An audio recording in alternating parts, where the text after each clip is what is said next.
The Nano Cortex is a third of the price of the Quad Cortex, yet they share a very important feature. I'm going to do an amp capture shootout, and you might just be surprised by the results.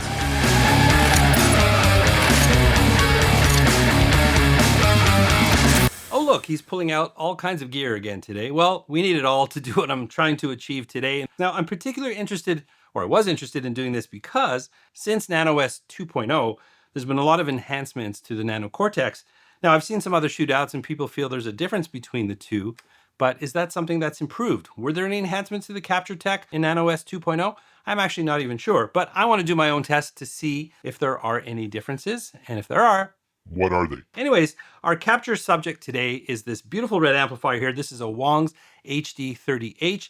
Think of an SLO type circuit that's a lot more affordable. I did a whole feature on this. I'll let you know a little bit later if you want to check this out. So I'm going to capture this amp with both of the devices, but I'm also going to play it back on both devices because are there differences in the capturing process? Does it happen in playback? So it's going to be kind of like an A, B, C, D kind of comparison. So I need to do a little riffage so you can hear what this amp sounds like, and then we'll do a couple of different tests. And our shred machine of choice today, once again, is my beautiful Balaguer Espada Limited. Of course, always equipped with my Stringjoy strings. I'm trying a set of 10 to 52s on here today. We've got these glorious Hypernova pickups on here, a little fat bottom here. I like a little fat bottom, don't you? Anyways, I think it lends itself to the riff that I'm going to be playing today. Let's get into this. And by the way, if you don't know me, I am Dan, the self-proclaimed lonely rocker. I cover all things guitar and gear related. Let's get into it.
Oh man, that sounded so good. Listen, I think this amp right here is probably the best bang for the buck in terms of a budget SLO style amplifier, at least the best one that I've ever tried. I did a whole video about this. I'll link that in the description if you want any more information about this. I love this red Tolex. They do custom colors. And I must mention this Balaguer Espada Limited with the Hypernova pickups. Perfect partner in crime with this amplifier. I should mention, by the way, that we are running this into a cabinet. An important piece of information that I need to include here. That's the Angle 4x12 double XL that's being mic'd up with two microphones. They're both from Sennheiser, an E906 and the 421 Compact. That's all part of the capture here. I'm bringing those together somehow. Oh yeah, I do have a Warm Audio WA273 EQ preamp here. That's receiving the microphones because the cab is way over there in another room. I'm bringing those two together, blending them together. Now I want you to play along here. I need you to play along here because I'm going to show you my findings here, but I'm going to make those two captures available to you. Those are going to be on the Cortex Cloud, Lonely Rocker. Make sure you check those out. If you have any thoughts about the two, try them for yourself. The cab is baked in, so you just pick it and go and let me know what you think about that. So anyways, this whole test scenario we got going on today, there's actually a couple of tests. We do have to turn these things on, right? And I was kind of curious. It's something, I don't know, maybe it's just in my mind. Do you ever wonder sort of, shooting out how long it takes for all these devices to boot up? I should use all my devices. Anyways, stupid little test, but let's do it anyways. I wanted to see which one would boot up faster.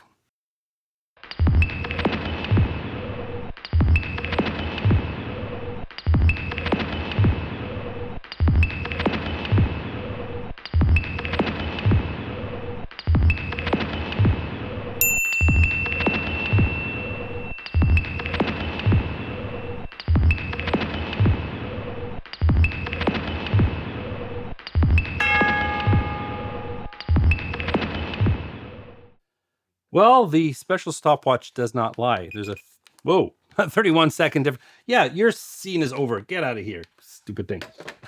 Well, there's a 31-second difference between the two. Think of the things that you could do in 31 seconds. Some useless information there. Take that for what you will. Anyways, it's time for the real main event here. The reason you watched this video, hopefully I didn't take too long getting here. So I needed to set up the two devices, get everything wired up. If you've done any captures with the Quad Cortex or the Nano Cortex, as you know, they make it very easy, step-by-step on the connections and everything like that. In this case, because I am using a real amp and a cabinet, I'm miking the cabinets that's coming in. As I mentioned, it's going through my warm audio preamp. I'm blending the two together through another audio interface, and then taking that single cable from the interface into each device.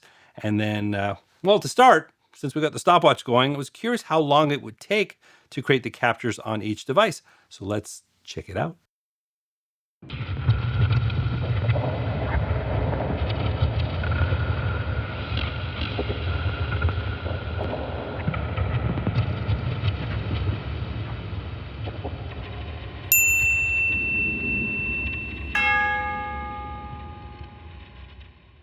So I'm trying to figure out what's going on here, because the Quad Cortex has a lot more horsepower, yet this thing is beating it in speed in terms of boot up and now creating a neural amp capture.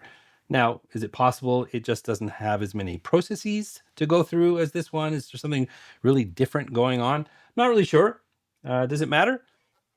It's a thing, something to consider. I don't know. Ultimately, what really matters is how they sound. I want you to hear the captures playing back from both devices. So I recorded a DI and then I reamped the Quad Cortex and the Nano Cortex. I loaded both of those captures onto both of devices because they are cross-compatible.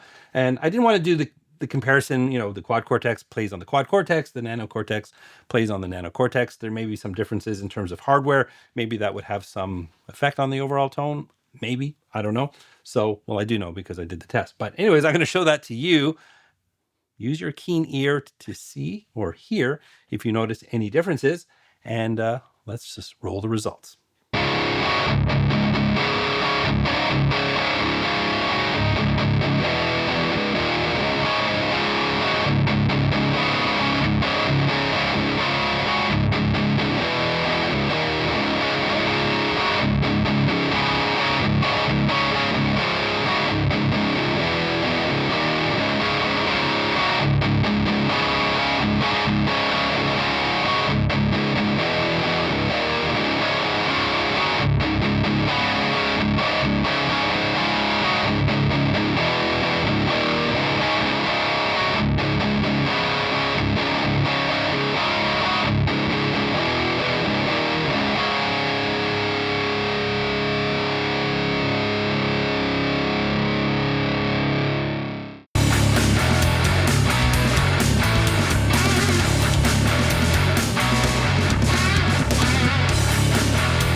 Come here for a second.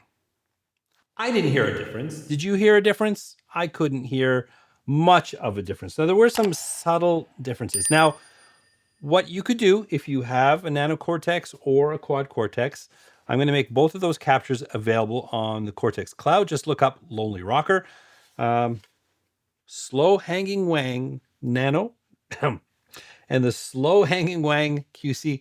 It's pronounced Wangs, people, but apparently I'm juvenile. If you know what I'm talking about, you know what I'm talking about. Anyway, so check those out for yourself. Do your own A/B comparison there. But I really didn't hear much of a difference. Now, the fact that I went to the trouble of playing them back from both devices, because I thought maybe that would introduce some subtle differences, but I really didn't hear much. Now, the slight differences you might perceive there. The process of capturing between the two is pretty similar, but it's a little bit different. Obviously, I think the QC is a bit more intuitive. There's more screen there. It's a little more flexible. But the way you adjust the levels, there's just more information on the QC compared to this. And when I captured the Nano Cortex, I believe the input gain was a bit hotter. than the QC. So there was some level differences. Would that have affected the overall tone? Sure, it could. But when I dumped it into the DAW, I've got 4 tracks laid out. I used a level meter and I level matched everything. No EQ, no processing, no nothing. Whether I was playing it back or recording it from the Nano Cortex or from the Quad Cortex, the differences were so negligible, and really, you turn your head one way, you can't even tell the difference. So I'm really, really impressed with that. I mean, if you're just looking for a device, to capture your amplifiers and you're not really interested in all the other features, this is a great place to start. I've already said so. I did a whole video about this. There's a link in the description if you want to check that out. But look, I love the Quad Cortex for what it does. There's just a lot more there. I love the signal routing. There's certain things that I wish this could do, but it can't. But we're talking a third of the price, even a little bit less actually, compared to the Quad Cortex. So in terms of the capture process, I think it sounds virtually identical. I could do 100 more tests. It'd be interesting. Maybe different amps react differently. I don't know. I'm just wondering if any of you have any experience with that. Certainly let me know in the comment section. But as I said, don't forget to grab those 2 Neural Amp captures on the Cortex Cloud. And if you do get to shoot them out yourself, let me know what you think. Always happy to hear from you. Anyways, there's my findings. I'm sticking to it. I've got all sorts of links in the description. Of course, if you want to support the channel, I've got affiliate links to both of these products, plus the other things that I talked about here today. Lots going on here on the channel. But most importantly, if you did enjoy this video, please don't forget to like, subscribe, and ring that bell. Like I said, there's a video on screen here to my first 30 days, my experience with the Nano Cortex, so you can check that out. And remember, you don't need a band to rock and roll. And, I think I'm going to go clean out my ears and listen to those comparisons again, just in case I got it wrong. But hopefully I'll catch you in the next one.